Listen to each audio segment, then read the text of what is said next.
আমার নবীকে সব দান করে দিয়েছে। আমি একদিন আপনার ওই কিতাব বই আমরা ইলিয়াস হুজুরের মাদ্রাসা থেকে একটা কোরআন হাদিস আছে, মান করেন না কেউ, বোঝার জন্য কথা বলতেছি। ওই হাফেজের টাকা উঠে গেছে।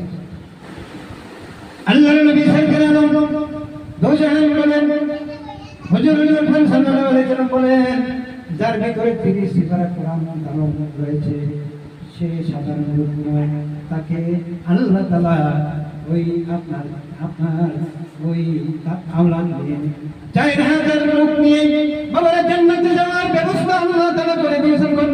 সুবহানাল্লাহ। তাকে একজন কোরআনের হাফেজকে ওই হাফেজ দিয়ে আপনার অনেক মাদ্রাসায় ভিক্ষা করায়, ওই যেই মাদ্রাসায় ভিক্ষা করায় এই শিক্ষক হলো একবারে জামিনের